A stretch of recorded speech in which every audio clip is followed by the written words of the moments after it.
That was Lynne Twist, author of The Soul of Money. Interesting, Phil. I mean, generally, people separate money and put it in the category of material things, and of course, and then spirituality as being another category. Here we try to cover everything, and she's taken a spiritual angle on, and she deals directly with money. It was Yeah. interesting. I mean, what did you think? I thought she had a lot of good things to say. I know how much people struggle with this. Hmm. I've all the interviews I've done and people I've talked to about life on the spiritual path over the years. Money is right up there with relationships, um, with people struggling with what place to, it's not just money, and as she knows, and she talks about this, it's not just is money okay to have, or something silly, but it's like a struggle because people want to be comfortable, but they don't want to. If they're serious about their spiritual life, they don't want to feel they're attached to things. They feel it's somehow unspiritual to be too ambitious, um, or to want too many material things. They think maybe they're spiritually retarded for feeling that way at a certain point. On the other hand, monks take a vow of poverty, but householders, Hmm. it's always been a virtue in every spiritual tradition for householders to be prosperous and Right. comfortable. Yeah, I mean, I liked what she had to say, and I think she's very sincere. She sounds like she's, from what I've heard from other people that know her, incredibly generous, and is altruistic in every way. But it is, we have a world now where a few dozen people have more money, more resources than the bottom 50% of the world's population, which I is know. somewhat shocking. And are people ready to say, okay, I've had enough and we have to redistribute the wealth? Do we leave that up to people to do? The governments get involved? It goes on and on. And there aren't easy answers. And then from the other side, many of us have seen spiritual people, spiritual leaders, or allegedly spiritual people who seem to be very attached to material things. It's always quite Yeah. shocking when you see that, and so I think it's something people struggle with. The current Pope, Pope Francis, the Catholic Church.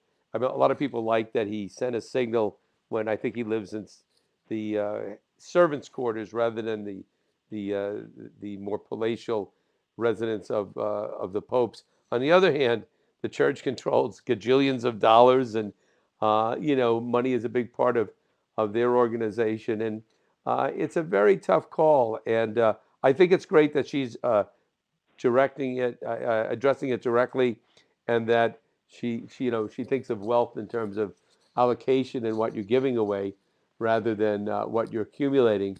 But Yeah. if one wants to look for hypocrisy in regard to spirituality and materialism, it's easy to find because it's a very, very difficult Yeah. balance.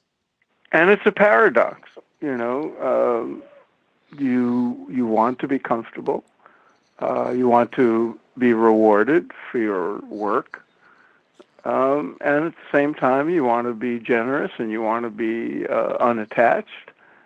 And so everybody has to find their own balancing point, Right, I right, suppose, and define what it means to be attached, or right. where Unattached. the to draw the line between uh, acceptable ambition and desire to support yourself and your family, Yeah.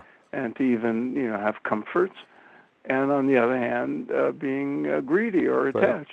Now, I'm glad you brought up in your questions to Lynn that the point about there are some, um, theologies of materialism, of money, Yeah, that okay, if you're spiritually evolved, then of course you'll have lots of money, and we all know many cases which would indicate the opposite. So Yeah. again, it's a slippery slope. I don't have the answer for it. And you have people that all they can think about is money because they have to pay the rent, they have to feed their family, they have to provide health care and education for their kids or whatever it is. And so it's very difficult for them to see beyond that. They certainly can't think about be giving money away at that point in their life. And we have, many would argue, government regulations and structures that make it easier. The rich getting richer and the poor getting poorer. We're seeing a Yeah. greater disparity in our own country. Worldwide, we see a lot of this. So I think, I think this is good that she's discussing it, and there needs to be more discussion along these lines. But I haven't seen a lot of answers that No. explain and direct all this.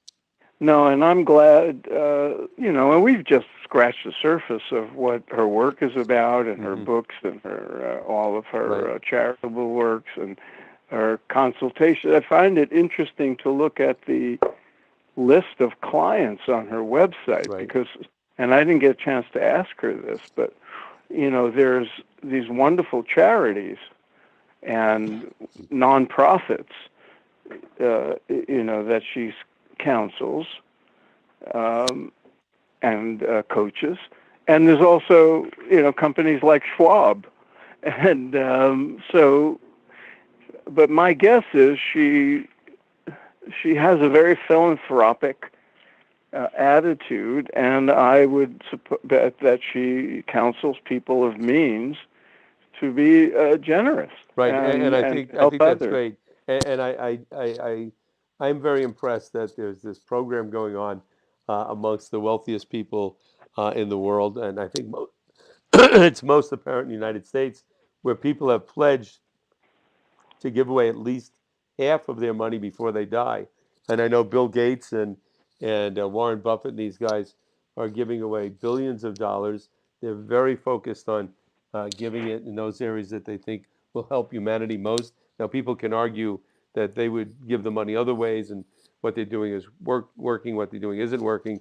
But they certainly are 100% sincere.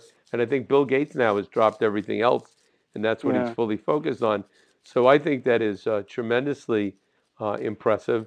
At the same time, the disparity between the wealthy and the poor is becoming more and more. And there are a lot of folks with money that don't seem to have a sensitivity for those that don't have.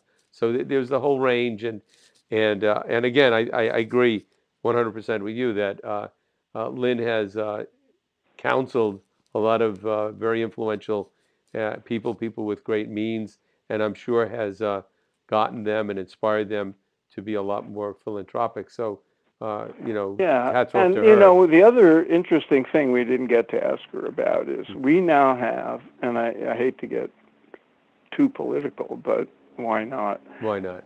We have somebody at the highest office in the country, um, who won't even show us his taxes. Right. So, and who had been, before he became a politician, an absolute symbol of greed and acquisition and ostentatious wealth. And so you have to ask yourself what kind of role model that is when it comes to the sensible use of our resources and people's, having a modest and humble and generous attitude toward money. And the people you mentioned, like Bill Gates and Warren Buffett, you never hear them complain that their taxes are too Right. high. Right. Right. A matter of fact, there's a guy, Mitch Kapoor, who's a founder of Lotus. So I remember from I remember back in him. the day. We both knew him back when. And I just read something he tweeted that if his taxes are cut, he'll take that money he saves, and he is in the highest of all categories.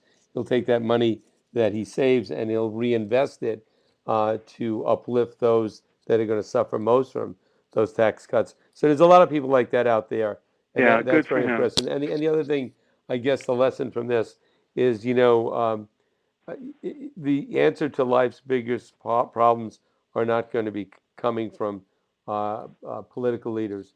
It's going to be coming from, spiritually enlivening people and getting them to understand what they are, what life is, and what's important. And certainly my belief is that we're all in this together and everybody should be helping one another. And we certainly see every day signs of that. We just need to see more. And I think Lynn Right. is definitely moving people in the right direction. So I want to say to our audience and everybody listening in, send us your money. Yeah, yeah, we are. Yes, keep us on the air so we can get out that spiritual message. Right. All right. Well, Phil, Okay. until next Thanks, time, Dennis. let it flow. Okay. All right. Over Bye. and out.